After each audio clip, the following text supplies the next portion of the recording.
G'day and welcome to Pellowe Talk. I'm Dave Pellowe. This afternoon I'm joined by Dr. Augusto Zimmermann. Professor Augusto Zimmermann is qualified at Monash University. He's the Senior Vice President of the Liberal Party of Western Australia, Fremantle Division, the former Law Reform Commissioner of the Law Reform Commission of Western Australia for the past 5 years, and he's a Fellow at the International Academy for the Study of Jurisprudence of the Family. He's also a recipient of the Vice-Chancellor's Award for Excellence in Research at Murdoch University in 2012, where he is a lecturer. Thank you for joining me, Dr. Zimmermann. How are you today? Well, I'm very well, and thank you for the opportunity that you're providing to develop a very frank conversation with your listeners. My pleasure. And you've got quite a good record as being a freedom fighter and a advocate for the freedoms of people. And you recently applied for, unfortunately, in my opinion, unsuccessfully, applied for the position of the Human Rights Commissioner. Tell me, why did you apply for that? Well, because I thought that I could do a much better job than the president, the then president of the Human Rights Commission. I think that the Human Rights Commission should be in the business of protecting what I call real rights rather than fabricated ones. And one thing that really caused me concern is when this commission was basically used for the purposes of undermining the rights of people rather than really protecting them. Because what happened with the UQT students was really appalling. One of them was actually criticizing discrimination at the university on campus. And even if you do not agree with the fact that he thought that it would be better to have a lab where everybody can actually use it, it was a very fair point that he made. And it should actually be protected by what the Constitution calls the implied freedom of political communication. Mm-hmm. It seems that this commission has no idea of what the Constitution actually says. It actually occurs to me that there is no freedom of political communication. It might be implied in the Constitution, but recent decisions and policies by these tribunals and such actually erase any tangible reality of that implied freedom of political communication. We've seen Archbishop Julian Porteous hold before a painful process, regardless of the outcome, which lots of people go, oh, well, the outcome was all good, so there's no problem. Well, no, it seems like there's lots of people being persecuted by these weaponized laws, regardless of the implied freedom of political communication. So is it any good to us if it's not actually making a difference where these tribunals are applied? Well, I think it's also a matter of appointing the right people. I think in many ways we have to blame our political class. Mm-hmm. It seems that what we are establishing in this country, not only as a constitutional lawyer, I can refer to the lack of knowledge of the Constitution, which is actually a very serious problem, because we have a Constitution that requires freedom of speech. Otherwise, you don't have democracy in the first place. The second thing is it seems that when you have the opportunity to address important issues from the point of view of the basic law of the land, namely the Constitution, some of our politicians seem to be quite hopeless about what the Constitution actually says, and they lack the proper understanding of the law. And that is a failure of our legal education as well. The law schools have been taken over by PC people, but they have no idea of what the common law requires of them and our own legal tradition. That's why my students, when I teach legal theory, instruct them to understand the history of the common law and the fact that the common law is not the law of the judges. It's based on the idea of the rule of law. And the rule of law is not the law of individual judges. They have to uphold the law properly. And even if they commit a mistake, we don't need to worship precedent. The main commitment that we should have is to apply the law faithfully. No, that's an excellent point. And It was only when I was talking with one of my favourite repeat guests, Martin Isles, that I had even come across, not being a law student, I'd never heard of, or never understood if I'd heard it, of legal positivism before. And I asked him to explain it to me, and he had some beautiful quotes talking about the traditions of valuing natural law. That law was something that we discovered, not something that we owned. It was something that we could, discover is a really great word for it. And then when he explained legal positivism as the contrast of that, where law is not, according to legal positivism, that you can reinterpret any law as you want, and you start worshipping precedents, and you start worshipping legislation as if power and the status quo itself makes it right and beyond question. So now that proposed redefinition of marriage is going to become law, that will become the moral compass, and it's beyond question because it's the law, and therefore it's what it is, and the same thing's impacting on our freedom of speech. So is there any solution other than improving the education of law students and subsequently judges to have respect for the freedoms that we're meant to have according to our Constitution? I think it would be a very good beginning. Another thing is the fact that if it comes to interpreting normal statutes in Australia, there is something called the Acts Interpretation Act, determining that judge should be interpreting the law according to the intention of the drafter, of the legislator, if you prefer. But when it comes to the interpretation of the Constitution of this country, judges have the freedom to do whatever they want, because there is no determination that judges should take into account the intention of the constitutional drafter. So what they do is basically to interpret the Constitution according to what they want in terms of the outcome of the matter. For instance, if I don't like the outcome because I am ideologically opposed to it, I can change my method of interpretation. You can be, for instance, an originalist. That is, in my opinion, the most honest approach to take. That's to interpret the Constitution according to the intention of the drafter. You can interpret according to an excessive literalistic approach, and that is called literalism. Or you can decide to just be radical and undermine the Constitution, if you can say, by interpreting according to the changing needs of the society as perceived by the judicial elite itself. Michael Kirby, for instance, said that it would be appropriate to change the Constitution according to the changing needs of the society as perceived by him. And even he says so. The decision says, as I see it.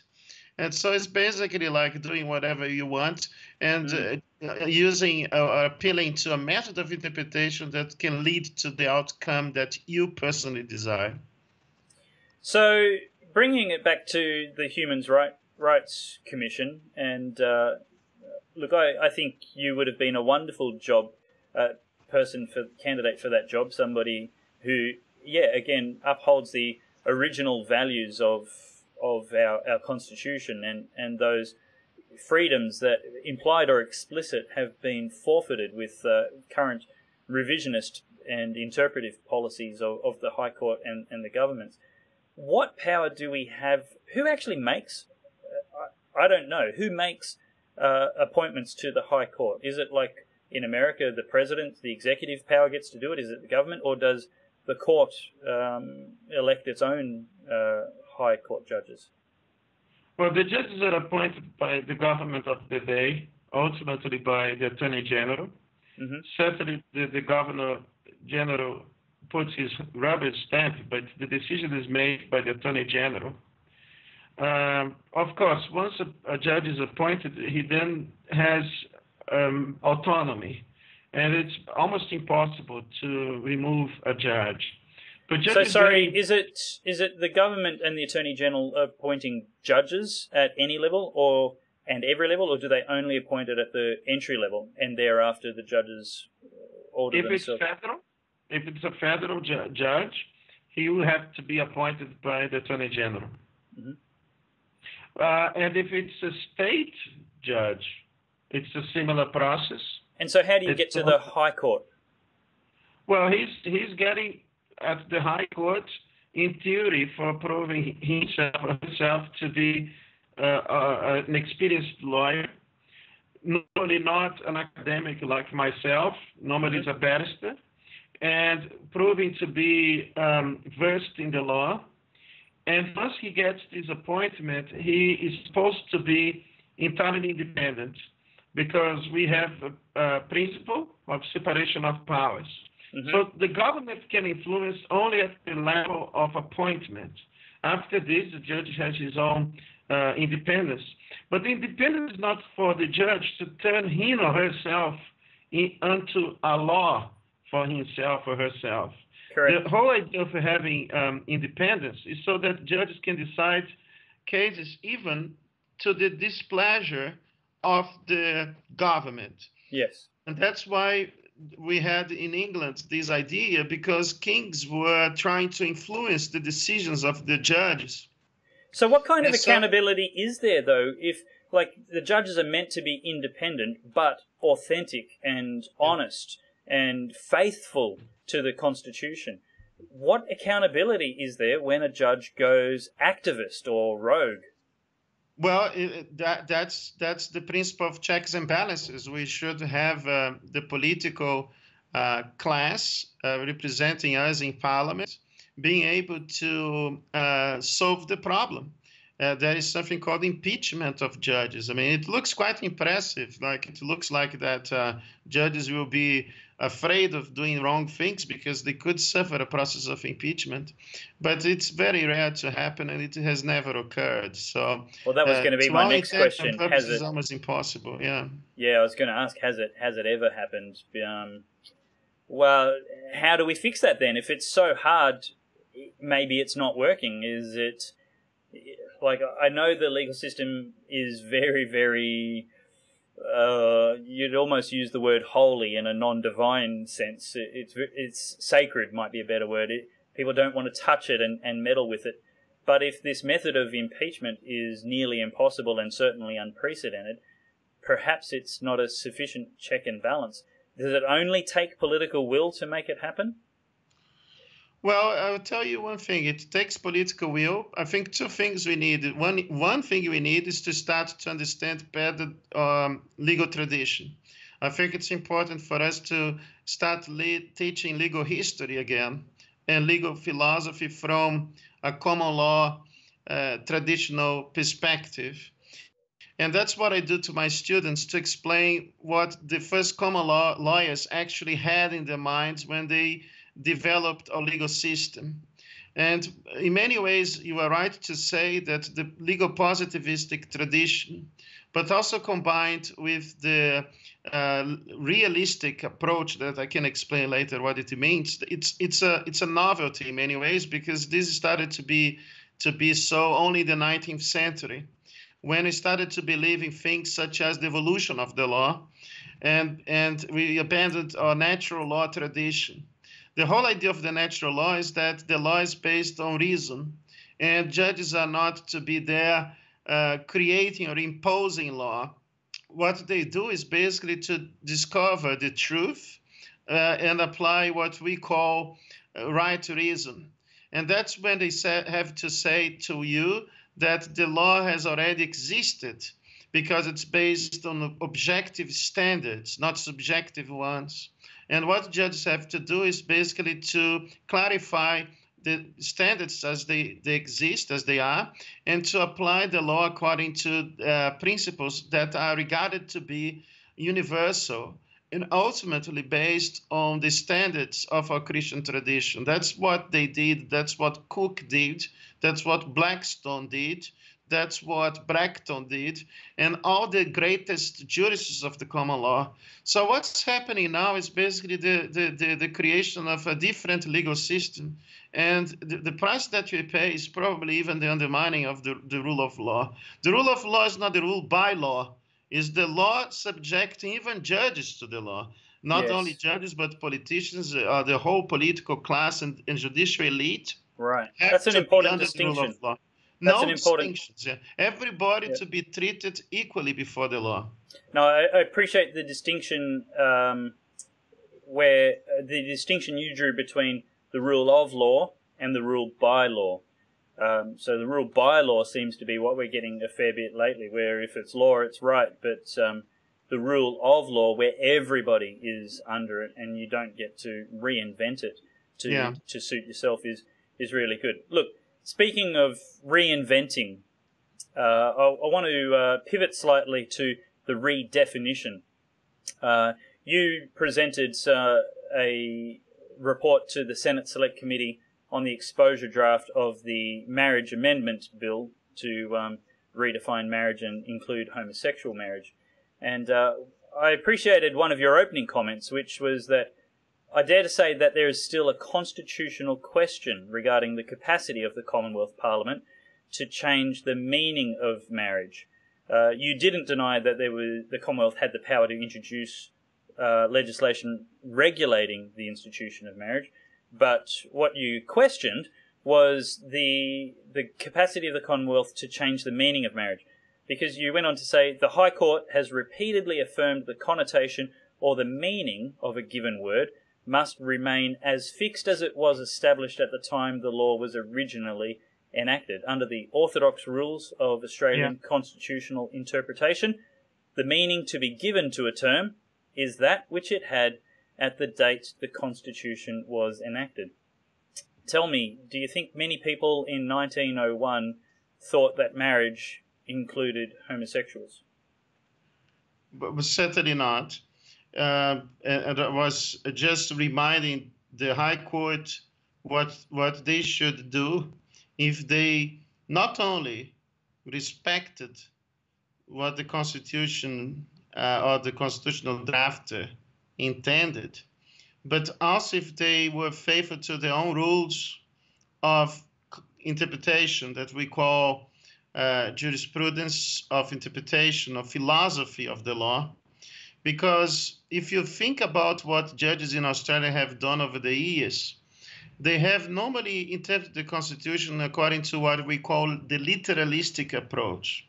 Mm-hmm. That's when they can even distort the spirit of the Constitution, because unfortunately, in many ways, the literalistic approach has not been entirely faithful to the intention of the drafter. But I can tell you that this would put them in trouble, because if you go for this more anti-originalistic approach, that's to interpret the Constitution in a literalistic fashion, so that you apply the law according to the meaning of the word as if you were opening a dictionary and had to check what the word marriage meant in 1901, that wouldn't help their cause at all, because marriage would be in a dictionary in 1901 defined as the union between a man and a woman. So if you have basically these two main methods of interpretation that normally applied by the High Court, both of them leading to the same outcome, namely that the word marriage, as found in the Constitution, can only be altered, the meaning, not by means of federal parliament enactment of a same-sex marriage legislation or bill turning into legislation, but only via constitutional amendment. I tell you, it's very much the fault. And I have to interrupt you there and just rephrase it, because it's momentous what you've said. Yeah. It's quite significant that what you're saying is this requires a referendum, not a plebiscite, and certainly not a postal survey, but a referendum, because the government is seeking to redefine the meaning of a word as it was commonly understood at the time that the Constitution was written. And our traditions and our practices are that they cannot, that their power is limited and they may not redefine words in the Constitution. Absolutely. And another thing is that the High Court has the obligation to uphold the Constitution, understanding that what we have is a federal system of government, and that the powers allocated to the federal parliament are not to be taken for granted. We cannot believe that everything federal parliament wants, it will necessarily get it through and approved by receiving the approval of the High Court, because the High Court is not there to do what Parliament wants. The Parliament might actually violate the Constitution, as we know. And the whole of the High Court, the proper role of the Judiciary is to uphold the law, uphold the Constitution, even if it is somehow to the disagreement or even to the displeasure of the government of the day. Which includes the displeasure of the people who elected that government. And to the displeasure of people who should actually be more aware of these legal issues, such as the Attorney General. So in many ways, I think what the Attorney General has done is to aggravate the problem because he seems to be unable to raise these legal matters, or at least to acknowledge their existence. Wow. It is very surprising that the Attorney General of a supposedly conservative government is completely unwilling to have any regard for such constitutional matters of such importance. This seems to be, to me, profoundly obvious and simple. And I don't know how this hasn't been raised yet. Why has this not been an argument against this redefinition of marriage proposed legislation? Why has this not... Look, I guess the answer could be partially media bias, but why hasn't maybe Andrew Bolt prosecuted this argument that, hey guys, you're breaching the Constitution. You're reinventing words to mean what they never were meant to mean. You are changing the Constitution substantially, and that requires a referendum if you insist. Which, if it's got the popularity it does, it should be able to pass without any problem. Well, look, in many ways, even if this matter were to be challenged by the High Court, I'm not saying that the High Court would necessarily do what I believe it is the right thing. If you think in terms of what happened in the past with the ACT case, that was a case involving, and that perhaps as a result of what I'm discussing now, I can give you a good answer to what you said about why this hasn't been properly addressed. It's the worship of bad precedent. And also the fact that the ACT case that they claim to be solving the matter by saying that basically the High Court has decided that there is nothing to be discussed anymore because, after all, the High Court suggested in an obiter dictum that it seems that the federal parliament can have the permission of the court to introduce same-sex marriage. But I'll tell you one thing, that's not binding for two reasons. One is that, in my opinion, precedent can be reversed if it is actually a bad one. But that's because ultimately we have to be doing the right thing than to be consistently wrong. That's my first point. The second is that the case dealt with the constitutionality of a territorial law, and had nothing to do with questions of constitutionality pertaining federal legislation. So the federal legislation issue and any consideration about this issue do not form binding precedent. So that is a Trojan horse in many ways because it was unnecessary, but it's not forming precedent. So it's not binding. So when the ACT redefined marriage and the High Court ruled that only the federal parliament could do that, they weren't creating a precedent which said the federal parliament could redefine marriage.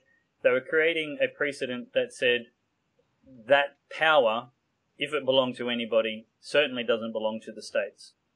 Well, it was saying in very the clear territories, terms I should that say. the territory and as a result, certainly state law, it's not allowed to legislate on this issue of marriage because the federal parliament, through its own marriage law, has covered the field. What happens is that every time the federal parliament decides to legislate comprehensively on an area that's concurrent power, then the states are automatically prevented to legislate on the same subject matter. So it's basically saying that since the federal law covers the field, territorial law, state law, is no longer valid. At the extent of the inconsistency of both laws. Let's say that, for instance, like the federal law disappeared, then the state and the territorial laws would be possibly valid. It's just that if you have a clash between federal law and state law, the federal law prevails at the extent of the inconsistencies. Simple as that. So the states and obviously the territories ceded their authority to regulate and define marriage to the Commonwealth, is that right? No, it's just because there is a section in the Constitution, that's Section 51, which apparently would allow both to legislate on any subject matter allocated to both federal and state parliaments. Both can legislate. But if the federal parliament legislates comprehensively on that particular subject matter or that particular area of law, then it is sending the message that it wants to be the sole legislator on the subject. That means that state laws would then be held invalid to the inconsistency, to the extent of the inconsistency. Okay. Moving right along, let's have a chat about something slightly different. You're quite an outspoken critic of and have written a book articulating your concerns with Section 18C of the Racial Discrimination Act. Your concerns are that there's, in brief, and I'll let you explain them in detail, but your concerns are that they essentially violate a very important freedom, the freedom of speech. Can you tell me a little bit more about essentially what you outline in your book? Well, look, I started this whole thing when I lived in Melbourne. I had basically just arrived in this country, and I was horrified to see that the Victorians were about to introduce the Religious and Tolerance, Racial and Religious Tolerance Act. And even with the support of some so-called Christian leaders.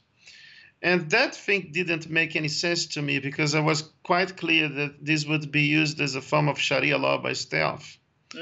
And that's what happened just after the enactment of the legislation. Because so you're not talking about Muslim Sharia law, you're talking about some Western progressive Sharia law, some pseudo-blasphemy law, is that right?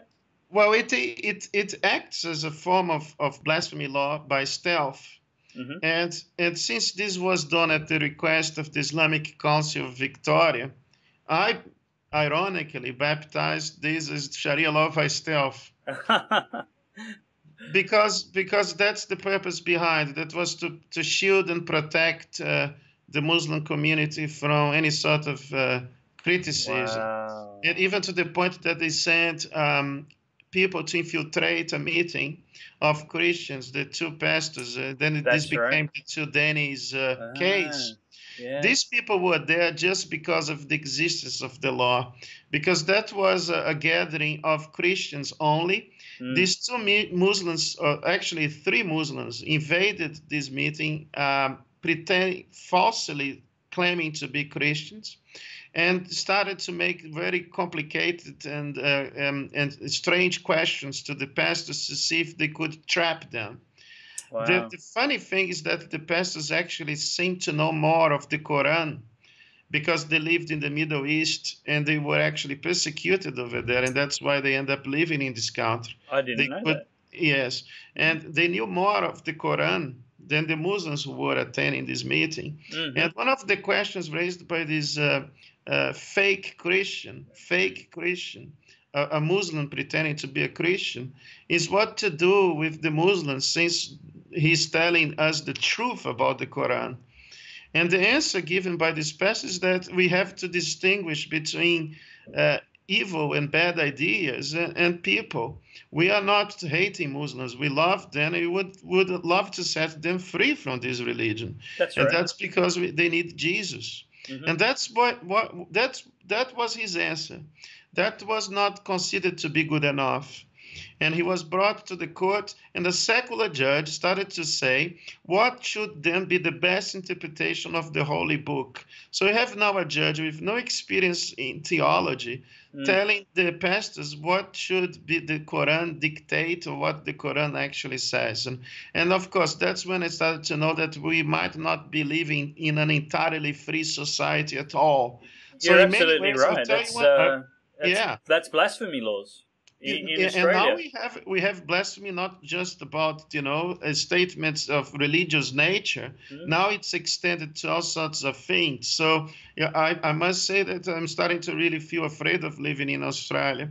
I'm going to another country now, and I'm feeling, well, perhaps there I'll see a bit more of freedom actually, because here, if you say anything that can be unpleasant to a person, you can get into big trouble, because most of these laws are based on feelings.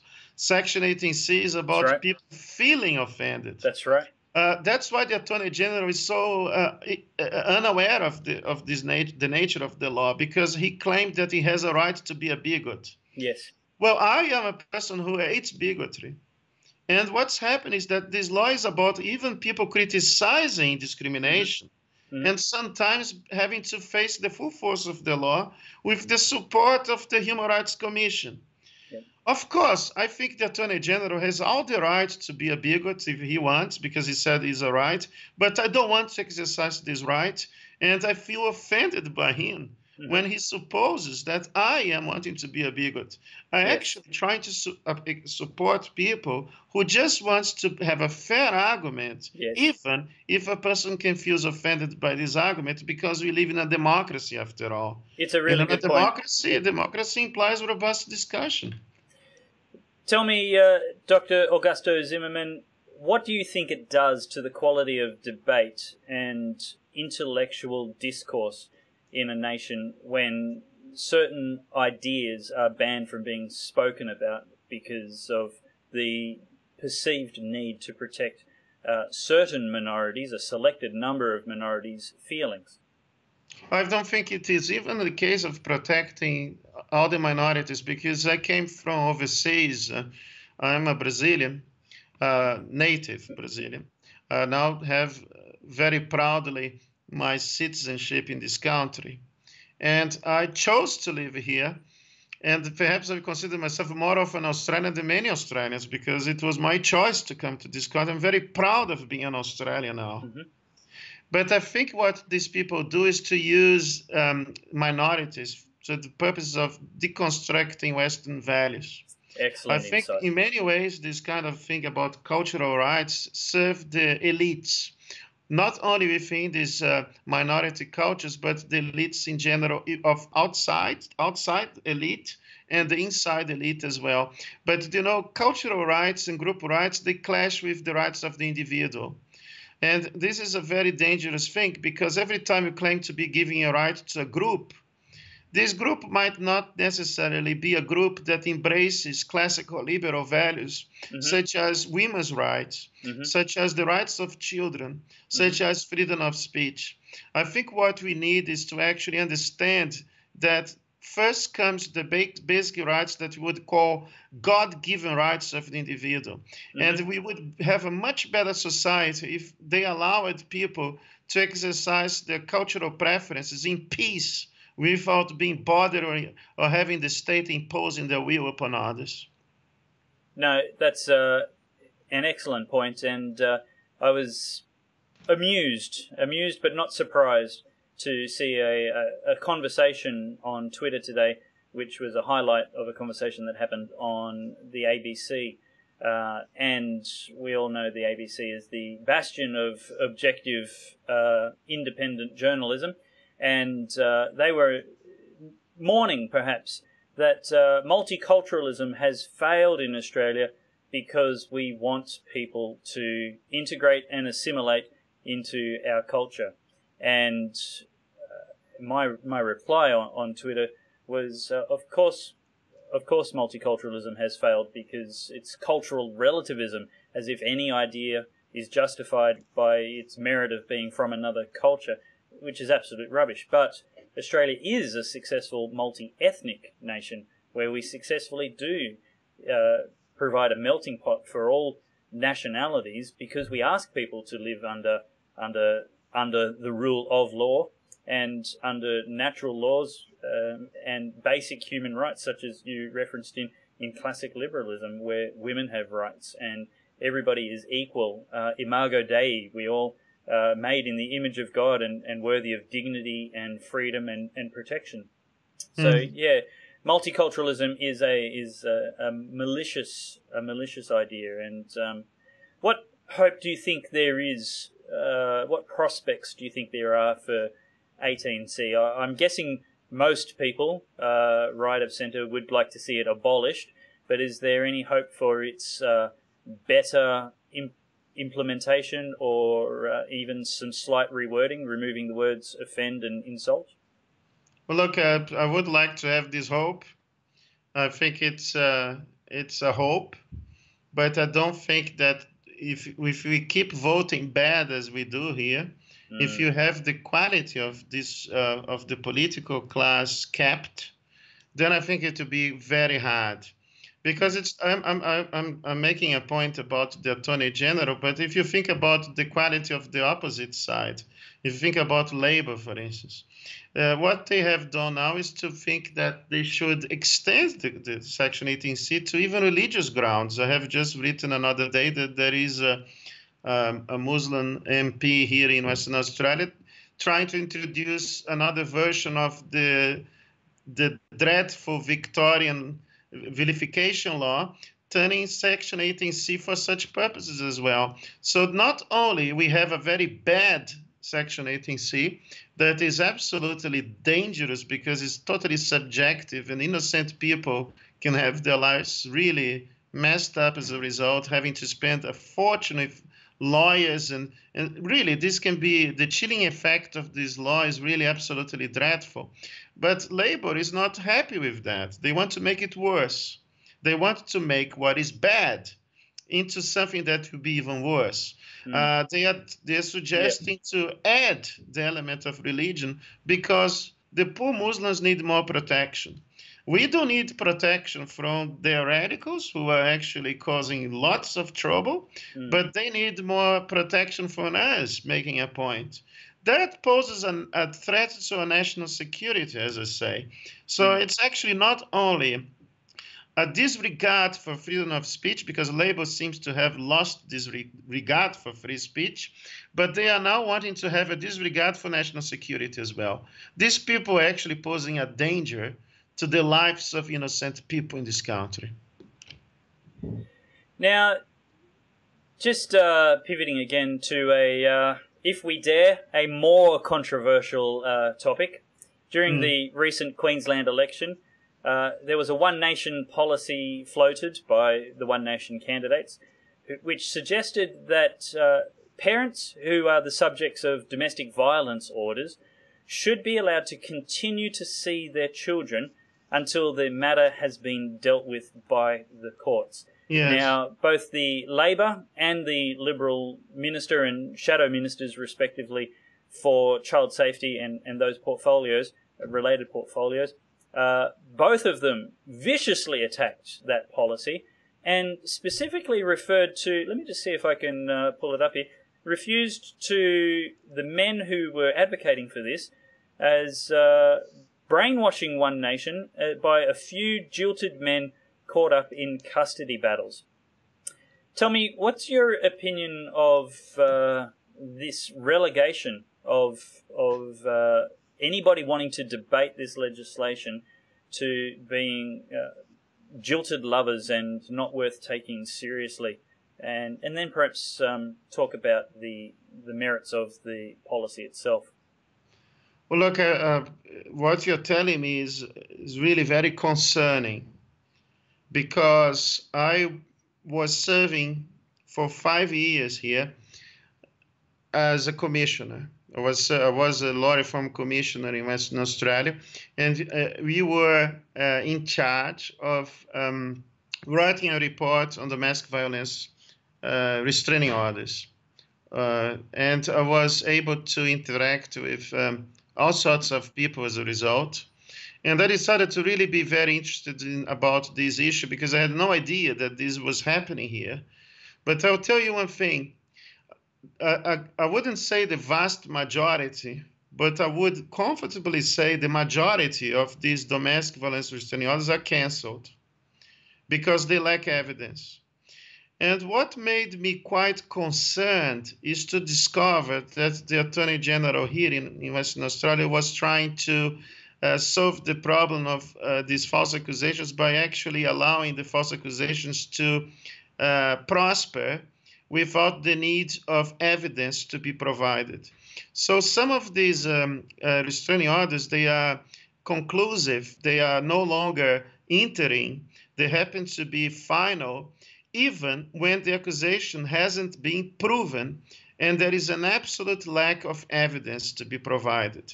Another thing is the expansion of the concept of domestic violence to things such as criticizing a person's friendship, threatening divorce, or just making a comment that can be regarded as not a pleasant one. So there are sorts of, these are things that make this thing very easy to be issued.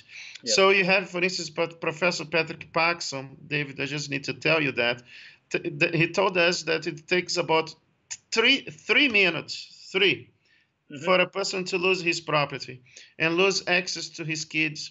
Wow. And sometimes all on the basis of an allegation without any evidence at all. Yes. Now, I was so horrified by the proposed legislation in Western Australia. I'm already familiar that allegations of domestic violence don't need any evidence to at least achieve an interim order, but to have the allegation without evidence arrive at a final order reminds me very much, disturbingly, of a 15-year-old science fiction movie starring Tom Cruise, which you may or may not have seen, but a lot of people have seen. It's called The Minority Report. And I'll just read a little bit about it. Science fiction set in 2054 where police utilize a psychic technology to arrest and convict murderers before they commit their crime. Tom Cruise is the head of the Precrime unit and is accused of the future murder of a man he hasn't even met. So Western Australia is proposing a Precrime unit where people who haven't actually done anything, but where it's just suspected or feared, can actually be the subject of an interim, and you're saying potentially even a final domestic violence order without having done anything, let alone provided evidence. Isn't this horrifically shocking? I think it's an act of boldness to be married in Western Australia, probably an act of boldness to be married in any Australian state now. I must say to you that this is really turning this country into a highly oppressive place. It's a very dangerous thing now to get married. And you said about things such as committing a crime. The domestic violence restraining order says that you don't need to commit any crime at all, because if you say that the person is not looking nice, that could be regarded as you are criticizing her looks. That could be regarded as verbal abuse. You can also have the abuse of not sharing a bank account. Let's say that, for instance, you are married with a person who happens to be prodigal, or happens to be, for instance, an alcoholic person. If you dare not to share the bank account, this person will accuse you of a financial abuse. Financial abuse is also grounds for restraining orders. I have seen amazing people who have basically lost everything they have with the support of the state. So basically, like, these are people, I'll tell you a normal strategy because I have been collecting these reports. A lawyer instructs the client to make a false accusation. First of all, she's told if there is a chance to provoke the guy to the point of the guy doing something violent, but there is no need for violence to actually occur. Let's say that this strategy failed miserably. What she can do is basically to tell a lie. Go to the police, she can go, and tell a lie. Tell that the guy was abusive. That will immediately lead to an interim restraining order. And that means the guy will be unable to return home and see his kids. Wow. It's unbelievable. Yeah. And if the person really wants to be evil, what she can do, or he for that matter, normally it's a woman who applies, but you can have men doing the same, is to, because this is gender neutral after all, and I have seen many women becoming the victims. Okay. Is for this person to withdraw the bank account. Let's say that we're actually married with a nice person who is actually so generous that he shares his bank account with you. And you wanted to be really, really inflicting pain and suffering because you decided to move on with your life. You can withdraw the bank account because it's a joint bank account. You explode the credit card, and you start to accuse this person of not only raping yourself, but you can also say that he has committed child molestation and all sorts of crimes. I've seen that happen. It happens all the time. It's very common. Thousands of people have become the victims of this strategy. This person is now penniless, homeless, without his children, no access to his kids, perhaps has no dress, no clothes to wear. He will need to live at the favor of someone, perhaps on the favor of a friend or something like that. He'll have only 15 days or 30 days to lodge a defense. And all these things that sometimes make it impossible for him to actually be able to avoid the final order. And if the final order is granted, this person will be 2 years without being reconnected to his kids. Wow. 2 years without being able to go back to his own house. That's terrible. Look, if you're watching this today and you're one of those leftist bleeding hearts who is going to read and infer a whole lot into this conversation which is not being said, let me clear it up and clarify things for you right now. Neither Dr. Augusto Zimmermann nor myself are misogynists. We don't hate women. We love all people equally, and we love justice. What we hate is injustice. What we hate is the weaponization of laws to prosecute frivolous cases, to be used in emotional disputes and to be used as weapons where you're out to hurt as much people as possible. It doesn't matter who the normal perpetrator is and who the normal victim is. We need to stop bad laws, and we need to continue the normal presumption of innocence until the proof of guilt is established. It's not good enough to have this system where no evidence is required and not even any actual crime is required before somebody is found guilty. We have to do better. And power corrupts, and absolute power corrupts absolutely, and that can go both ways. What you're saying is very, very important because the left likes to distort things.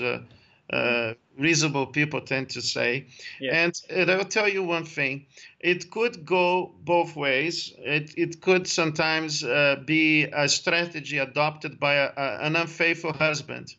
And I know a case that I can tell you that's quite unbelievable. It's of this lady who was a businesswoman. The property belonged to her family. It was the family property. And she married a person. I wouldn't even call a gentleman because his behavior was not comfortable to be calling him a gentleman. Right. He basically decided to dispose of her, and by making an accusation of, guess what? Verbal abuse. And that's very easy. I mean, it's like you provoke a person, then the person says something, you're recording what the person is saying. but you provoke it. But what this guy did is to file a complaint that she was being abusive to him, but not physically abusive, because the concept of violence is now extended to all sorts of things, including verbal abuse. So when she came back from a hard day of work, the police was waiting for her, and she was told that she couldn't return to the property because there was a restraining order issued to her. And she didn't know why on earth she had gotten a restraining order. The restraining order was on the grounds of verbal abuse. She lost a little bit of her temper because she saw the kids inside the property. Oh. And she wanted to go back home after a day of work. But probably it would happen with me as well. Mm. And that was interpreted as a confirmation that she had a mental or emotional problem. That's crazy. That is when the restraining order was turned into a permanent one. The end of the story is very simple. This woman now is homeless. Oh, she lost her job because she couldn't continue her work. We are so stressed, and life is becoming so miserable that she couldn't cope anymore. So she had a property of a value, I think, of probably something around $1 million. Wow. And everything was lost. She lost everything she had in her life. Look, this is something that the strategy tends to work. I'll tell you why before we continue. Mm-hmm. It's because of the magistrates keeping the custody with the false accuser. One thing that I have noticed is that the magistrates sometimes say, I understand that the accusations are false. They use the word unsubstantiated. Mm-hmm. Unsubstantiated is when there is no evidence. No evidence, yep. And so probably it's because it's not true, but we don't know. The person couldn't prove it. Yep. And they keep the custody with the person who makes the accusation. So there's a reward and an incentive for making false accusations. All these people who make false accusations keep full custody of the kids. If not all, 90%. Dear me. And so all One Nation was saying was, let's keep these people having access to their kids so this law can stop being used as a weapon without justification, and we can make law just again. We don't want a legal system, we want a justice system, and justice is denied. Look, the most disturbing thing, I think, about the One Nation announcement was the anti-intellectual way both the Labor Party and the LNP, respective spokespersons for these portfolios, responded. They basically shut down the entire debate. According to them, we can't even discuss the issue of fake intervention orders, and anyone who does is a loser. They're just a jilted lover who has no legitimate complaint. And there goes the debate. Well, look, I'll tell you one thing. If I were a crook and I really wanted to have the custody of my kids, and I was an unethical person, I would accuse my wife of domestic violence, because that's the only chance a man can have full custody in this country. And I have also collected cases of men who made false accusation of domestic violence because they know that that's the best way for them to have something that's almost impossible for a man to obtain. Wow. That's the full custody of the kid. So it's possible for a man to use and abuse of the system. In many ways, the system is serving the crooks, because if you attack first, then you get the upper hand.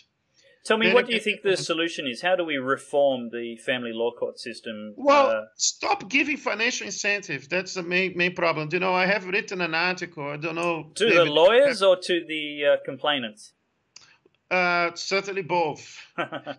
Both would be good. But I'll tell you, the complainants get a huge substantial advantage, financially speaking. Yes. Because of the link between child support payments and alienation. I have written about that. The payment is proportional to the time of visitation. Wow. This is outrageous because it's clear that this is incentivizing people to prevent the other partner to see the ex-partner, the ex-husband or wife, to see the kid, because then you get more money as a result. The payment's proportional I to the actually, time of visitation. I know very successful accountants who quite often have to be involved in the financial settlements of divorce negotiations, and their observation, their experience is that they can usually predict when the lawyers from both sides will reach an amicable agreement, when they'll finally come to an understanding that both parties are happy with. And it's very coincidentally, usually 99% of the time, around the same time as both people run out of money.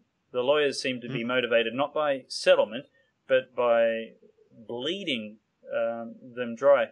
And look, apologies to any lawyers, family law lawyers who are watching who have really good motives and really good ethics, but there's clearly a problem in that industry which is exploitative and oppressive, not just to mention the incentives of the system that you were talking about. Yes. Well, look, I must say that, you know, it's impossible to disagree from you. One final topic before I let you go. Have you got another 5-10 minutes? Of course. No, it's a pleasure to be with you. Thank you very much. We'll hopefully look forward to continue the conversation another time. But just briefly before we wrap up this interview, tell me what it's like from the inside of academia in Australia. I recently interviewed Professor Jim Allen, and he's a professor of law at the University of Queensland, and his law faculty, which is something like 40 or so staff, lecturers, professors, has been described as a hotbed of conservatism. And that's because they have, I think, the grand total of maybe 5 or 6 people out of 40 who actually may, at election time, vote right of centre for whatever that's worth. Now, if that's a hotbed of conservatism, I'm really worried for the independence of thought and the ability to impart critical thinking in our universities. Well, look, I made a test, and I can confess now, that I placed a sticker on my door just to test, actually, what would happen. I put there, it's okay to say no. Oh, no. And I'll tell you, the last time I tried, it took about 5 minutes to be removed. Wow. So there is no freedom of expression, academic freedom at all at universities. It's a very dangerous business to be an academic. And you'll have to do that test again for me, and maybe I can supply you with a little GoPro. We'll set it up in the corner, and we'll get webcam footage of how many times you stick the sticker up and how many times it's pulled down, how long it takes to be pulled down, and if it's the same repeat offender. Do you think that's a good idea? Well, it would be good, and I have 100% of certainty about the outcome of your research. So it is quite predictable. Tell me, what other phenomena can be observed? Well, look, it's just saying that, to be frank with you, like if you express a conservative opinion, it'd be almost impossible to get a promotion. Mm-hmm. Your work will be devalued. You'll be treated in a very uncivilized way, and some of your colleagues can come to your office just to express how much they hate you. So how does that's a common thing. Even receiving emails trying to disqualify you. Even, for instance, I write on family law, and the family lawyer has come to me to say, look, I don't like the way you write. I didn't tell the person that I'm actually a fellow elected at the International Academy for her area of law. So actually I'm more international in her own area. But I think it's a little bit of a waste of time to be engaged in these discussions. It's like I have better things to do in my life than to be discussing with people who are completely unreasonable. Right. But look, it's not an easy thing, and I think what we need is to renew the institutions. I think Christians should start thinking about opening their own institutions, having their own universities. I think that was actually going to be my next question. Should parents, Christian or not, be sending their kids to university? Well, they lose their kids in a matter of months sometimes. I mean, if you can send a Christian to university, they will be so brainwashed and so indoctrinated, because these places are not necessarily centers of education and learning anymore. They are more centers of left-wing indoctrination. And some of these ideas are really, really poorly constructed. And it's very easy to ridicule them. But, you know, the academics are like priests these days, and people tend to worship them. Yes. And they probably believe that the academics are telling something that is of relevance and can be considered to be accurate. But most of the things they say are not based on truth. They are based on ideology. And ideology can have this terrible effect of distorting reality. They started to see the world according to their feminist glances, and then seeing reality completely distorted. And that is something that will cause damage to the rest of the life of this person. The last thing this person needs to do if she thinks about, for instance, marrying someone, is to become a person who believes in these things, because she's going to have her life destroyed as a result. Some of these people here, they have a comfortable job. They have tenure. They can test drugs. They can have alcohol. And if I have tenure, and that's why perhaps I can say certain things to you that makes me more comfortable to say, because as an academic, I'm a special citizen. Even the laws tell you that I can say certain things that normal people can't, because I can tell you that I do research. But if I get a person who is drunk in a bar saying something that is considered to be offensive, this person is actually going to be in big trouble, and he's going to be not able to use the exemptions provided to people who belong to the elite. So if you are, even the church has sometimes this problem of wanting to protect their own members, saying, I am a clergyman. Well, you should be concerned about protecting your people, because there are many Christians who have the same right as yourself to have an opinion. Why is that the law should protect only clergy people? Yeah, no, I agree.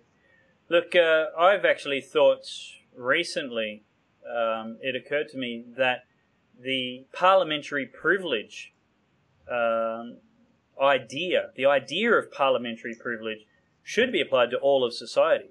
If you can say something under parliamentary privilege, you should be able to say it in the entire world. If it's good for debate in Parliament, if it fosters... The idea of parliamentary privilege is you can say really, really outrageous things and be protected from prosecution to promote a free and open and intellectually honest debate.